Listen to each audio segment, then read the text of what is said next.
Bonsoir à toutes et à tous et bienvenue au journal du soir de Télé Libre.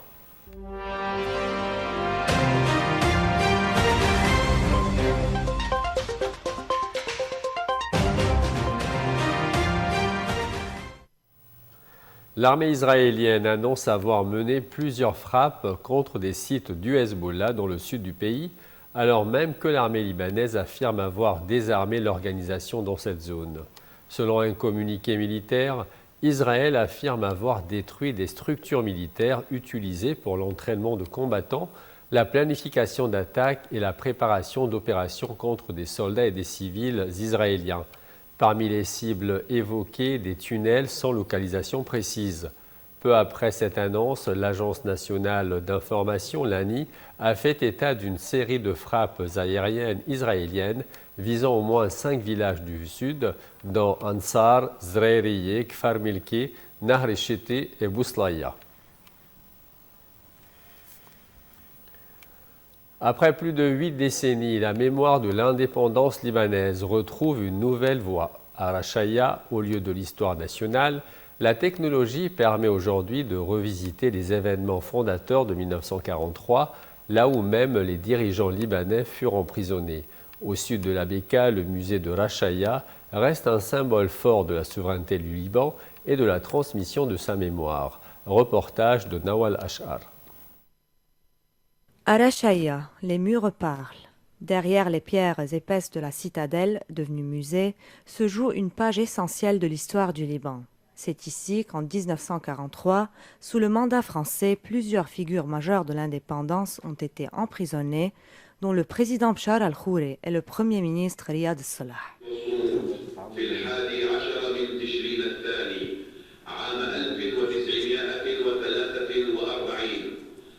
Leur détention a provoqué une mobilisation nationale décisive, menant à la proclamation de l'indépendance le 22 novembre.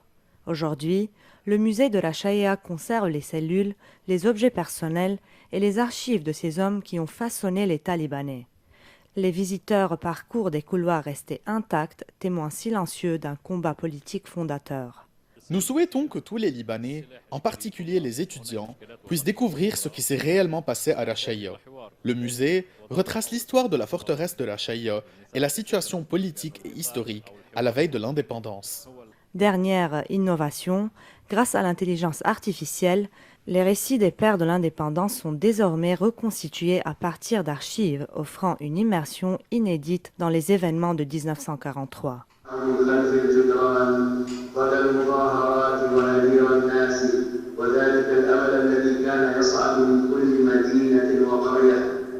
Mais au-delà du musée, c'est tout le village de Rachaya qui porte encore l'écho de l'indépendance.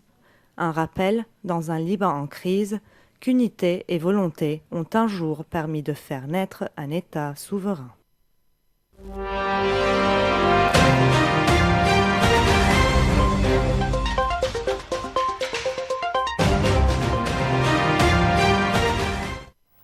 En Syrie, un nouveau tournant sur le terrain. Après l'annonce d'un cessez-le-feu entre Damas et les forces kurdes, l'armée syrienne s'est déployée dans l'est du pays, dans la province stratégique de Deir ez-Zor. Sur place, la population oscille entre soulagement et attente prudente, tandis que le contour politique de l'accord reste à préciser. À Deir ez-Zor, les drapeaux ont changé, sans combat. L'armée syrienne s'est déployée dans les zones évacuées par les forces kurdes après leur retrait annoncé dans le cadre d'un accord de cessez-le-feu avec Damas. Des dizaines de véhicules militaires ont franchi l'Euphrate, qui marquait jusqu'ici la ligne de séparation entre territoires kurdes et zones contrôlées par le gouvernement. Sur le petit pont menant à la rive est du fleuve, la circulation est dense. Voitures, camions, motos et des habitants venus observer ce moment inédit. Notre joie est indescriptible, confie Mohamed Khalil, chauffeur de 50 ans. Nous espérons que l'avenir sera meilleur. Même prudence chez Safia Keddo, institutrice. Nous voulons simplement la stabilité, de l'eau, de l'électricité, du pain et que les enfants retournent à l'école sans peur. Selon l'armée syrienne, ce déploiement vise à sécuriser la région conformément à l'accord conclu avec les forces démocratiques syriennes. Le texte prévoit la remise immédiate à l'État syrien des provinces de Deir ez-Zor et de Raqqa. Dans plusieurs secteurs, des combattants issus de tribus arabes locales se sont ralliés aux autorités, prenant le contrôle du terrain avant l'arrivée des forces gouvernementales. Dimanche, le président syrien Ahmad al-Sharaa a confirmé cet accord de cessez-le-feu avec les forces kurdes après une offensive éclair de l'armée dans le nord et le nord-est du pays. Le chef des forces démocratiques syriennes, Mazloum Abdi, a lui aussi validé l'accord, affirmant vouloir éviter une guerre civile. Au cœur du texte, 14 points prévoient l'intégration des forces kurdes et de leurs services de sécurité au sein des ministères syriens de la Défense et de l'Intérieur, ainsi que la reprise par Damas des prisons et des camps abritant des membres du groupe État islamique. L'armée syrienne a déjà repris le plus grand champ pétrolier du pays, à Al-Omar, un site hautement stratégique. Les États-Unis saluent un tournant décisif. La France participe aux pourparlers destinés à finaliser l'accord. Reste une inconnue majeure, l'avenir de l'autonomie kurde, alors que Damas réaffirme sa souveraineté sur l'ensemble du territoire syrien.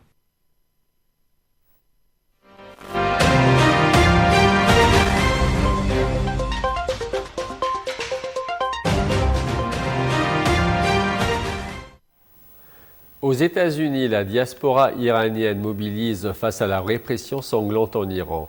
À Los Angeles et à New York, des milliers de manifestants dénoncent les violences du régime de Téhéran et appellent la communauté internationale à agir. Une mobilisation marquée par la douleur, la colère et de profondes divisions. Des pancartes brandies, des slogans scandés et surtout une colère à vif. À Los Angeles, où vit la plus importante diaspora iranienne au monde, plusieurs milliers de personnes sont descendues dans la rue pour dénoncer la répression en cours en Iran. Dans la foule, la douleur est souvent personnelle. Peri Faraz, exilé depuis près de 20 ans, a appris la mort d'un proche tué lors des manifestations. Comme elle, beaucoup dénoncent un massacre à grande échelle alors que le régime iranien a coupé l'accès à Internet et verrouillé l'information. Selon des ONG, le nombre de victimes pourrait se chiffrer en milliers, voire en dizaines de milliers, depuis le début du mouvement de contestation fin décembre, né de la colère contre l'inflation et les conditions de vie. À New York également, plusieurs centaines de manifestants se sont rassemblés. Certains appellent ouvertement le président américain Donald Trump à intervenir, voire à frapper des cibles du régime iranien. Mais au sein de la diaspora, les positions divergent. Si certains soutiennent une action extérieure ou évoquent un retour à la monarchie, d'autres mettent en garde contre toute ingérence et rappellent le lourd héritage du passé. Dans le quartier de Tehran-Jeles, beaucoup insistent sur un point, soutenir le peuple iranien sans confisquer son droit à décider de son avenir. Entre espoir, colère et inquiétude, les Iraniens d'Amérique vivent cette crise à distance, mais avec un sentiment partagé, celui d'une tragédie nationale qui se joue sous leurs yeux.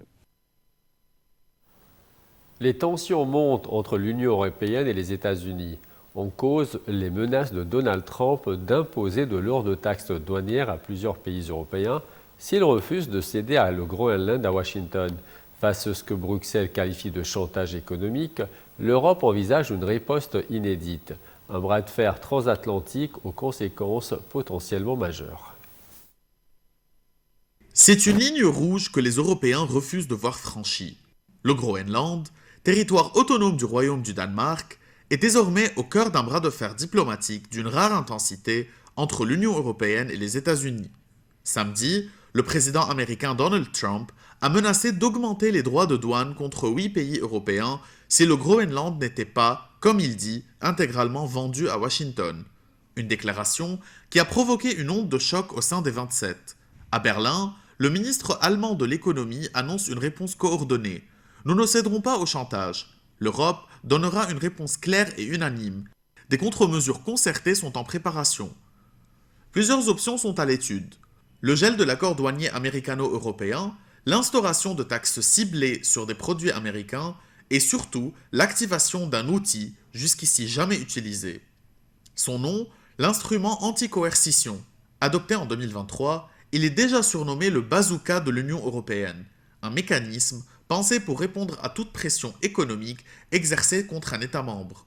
Concrètement, il permet de restreindre les importations d'un pays tiers, de limiter son accès au marché public européen ou encore de bloquer des investissements stratégiques. Au Parlement européen, la pression monte pour passer à l'action.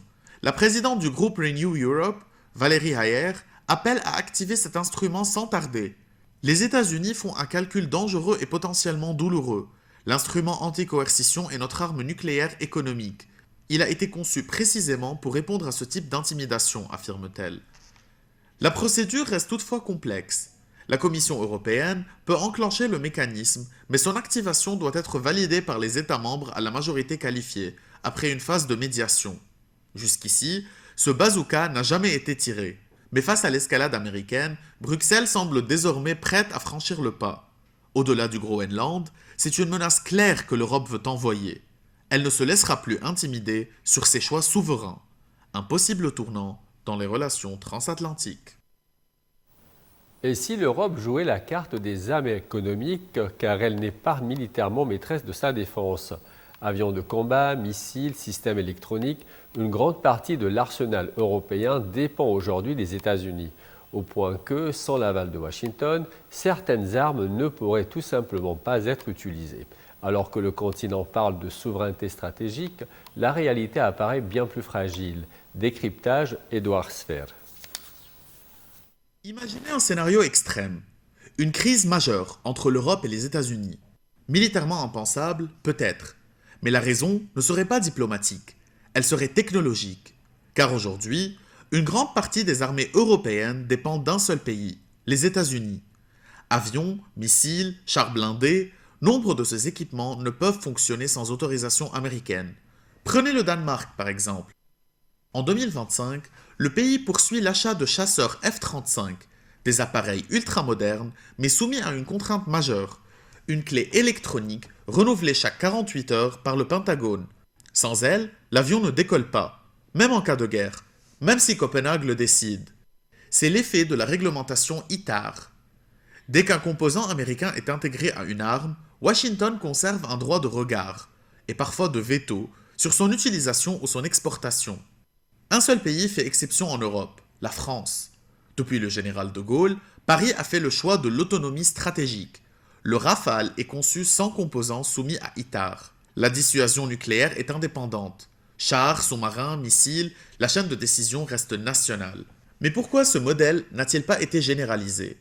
Parce qu'après 1945, la plupart des Européens ont fait un choix, la sécurité via l'OTAN. Autrement dit, la sécurité sous parapluie américain, même si l'industrie européenne reste indépendante.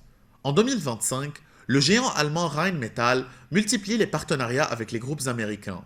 Produire en Europe, oui, mais sous contrôle technologique américain. Le paradoxe est là. L'Europe investit des milliards dans sa défense, mais dépend d'acteurs extérieurs pour en garder l'usage effectif. Des alternatives existent pourtant. Un modèle industriel commun à l'image d'Airbus dans l'aéronautique. La France apporte l'autonomie, l'Allemagne la capacité industrielle, d'autres pays la masse critique. Mais cela suppose un choix politique clair. Accepter de payer plus aujourd'hui pour ne plus dépendre demain. Choisir entre rester un acteur sous protection ou devenir une puissance stratégique. Car au fond, la souveraineté militaire européenne n'est pas un luxe, c'est une condition de crédibilité et peut-être à terme de survie. En Chine, cette fois, un savoir-faire ancestral est en train de s'éteindre. Dans l'est du pays, la sculpture de statues religieuses, longtemps prospère, souffre aujourd'hui du désintérêt des jeunes générations et d'un marché saturé. Un artisanat entre foi, tradition et survie économique. Dans un atelier faiblement éclairé, le bruit du ciseau sur le bois résonne encore. À Chongzhang, Zhang façonne partiellement une statue de Bouddha entourée de silhouettes monumentales inachevées. Ici, pendant des générations, les familles ont vécu de la sculpture d'icônes bouddhiques et taoïstes destinées aux temples de toute la Chine. Zhang a appris le métier adolescent, comme son père, son grand-père et ceux d'avant lui. Mais aujourd'hui, il en est convaincu, la tradition s'éteint, faute de relève et faute de revenus suffisants. Le métier exige pourtant des années d'apprentissage, 5 à 6 ans, avant de pouvoir s'installer seul pour un travail long minutieux et peu rentable. Dans les années 1990 et 2000, avec l'assouplissement des restrictions religieuses, les commandes avaient explosé. Mais désormais, le marché est saturé. Les temples sont équipés et les nouvelles commandes se font rares. Gu, 71 ans, se souvient d'un autre temps. Pendant la révolution culturelle, la religion était bannie, les temples fermés. Elle fabriquait alors des objets profanes loin de toute iconographie sacrée. Aujourd'hui, elle sculpte des visages de Bouddha aux expressions subtiles, souriantes ou graves, qu'elle aligne dans son atelier. Entre héritage spirituel et réalité économique, les artisans oscillent, car pour beaucoup, cet art n'est plus une vocation sacrée, mais un simple produit. À Cheongshan, les statues continuent de naître du bois, mais ceux qui leur donnent forme pourraient bien n'être les derniers. Chaque matin, des milliards de personnes commencent la journée avec le même rituel, un café. Mais derrière cette tasse fumante se cache une réalité beaucoup plus amère, car le café est en danger. Le café n'est pas une culture comme les autres. La variété la plus consommée dans le monde, l'arabica, est particulièrement sensible. Elle aime la fraîcheur, l'altitude, des pluies régulières et des températures stables entre 18 et 22 degrés. Un équilibre fragile, aujourd'hui bouleversé par le réchauffement climatique. Avec la hausse des températures, les zones propices à la culture du café se réduisent. Dans plusieurs régions d'Amérique latine et d'Afrique, les rendements chutent déjà. Trop de chaleur, pas assez de pluie ou des pluies mal réparties. Le café pousse moins bien, mûrit trop vite et perd en qualité. Le réchauffement climatique favorise aussi la propagation des maladies, comme la rouille du café, un champignon capable de détruire des plantations entières. Ou encore le scolite du café, un insecte ravageur qui profite des températures plus élevées pour s'étendre. Moins de café, c'est aussi un café plus cher. Et une pression économique accrue sur des millions de petits producteurs, souvent parmi les plus vulnérables au changement climatique. Selon les scientifiques, jusqu'à 50% des terres actuelles adaptées au café pourraient devenir impropices d'ici 2050. Pourtant, des solutions émergent. Ombrager les plantations, préserver les sols, diversifier les cultures. En Éthiopie, berceau du café arabica, des chercheurs au Kew Royal Botanical Gardens et des communautés locales développent une culture durable en forêt, combinant savoir traditionnel et données scientifiques. Résultat, des caféiers plus résistants, des écosystèmes protégés et des revenus plus stables. Le café n'est pas qu'une boisson, c'est une économie, une culture, un mode de vie, et peut-être demain, un luxe. En Inde du Sud, une tradition ancestrale continue de soulever les passions et les polémiques. Dans l'état du Tamil Nadu, le Jallikattu, une forme spectaculaire de tauromachie, sans mise à mort, rassemble chaque année des milliers de participants et de spectateurs. Un rituel culturel profondément enraciné, aussi dangereux que controversé. Un champ ouvert, une foule compacte, et un taureau lancé à pleine vitesse. Dans le sud de l'Inde, le Jallikattu est bien plus qu'un spectacle. C'est une tradition transmise de génération en génération. À Madurai, Saravanan s'entraîne depuis plus de 10 ans. Ouvrier du bâtiment, il a découvert le Jallikattu à l'adolescence, fasciné par ces hommes capables d'agripper un taureau en pleine charge en main nue. Ici, pas de corrida au sens occidental, pas d'armes, pas de mise à mort. Les participants tentent de maîtriser l'animal en s'accrochant à son dos ou à ses cornes quelques secondes seulement, mais au péril de leur vie. Chaque année, des blessés, parfois des morts. Saravanan emporte les traces sur son corps. Pourtant, il continue par passion, jamais pour l'argent. Le Jallikattu se tient lors de Pongal, la fête des moissons, moment clé du calendrier tamoul. Un rendez-vous identitaire où le courage est une valeur cardinale. Mais la pratique est vivement critiquée par les défenseurs des animaux. Ils dénoncent des violences infligées aux taureaux malgré les règles censées encadrer l'événement. Les participants s'en défendent. Pour eux, le taureau est un partenaire, presque un ami. Une relation de force certes, mais aussi de respect. Dans le Tamil Nadu, le Jallikattu n'est pas seulement un spectacle, c'est un mode de vie. C'est la fin de ce journal. Merci à vous de votre fidélité. Excellente fin de soirée et à très bientôt.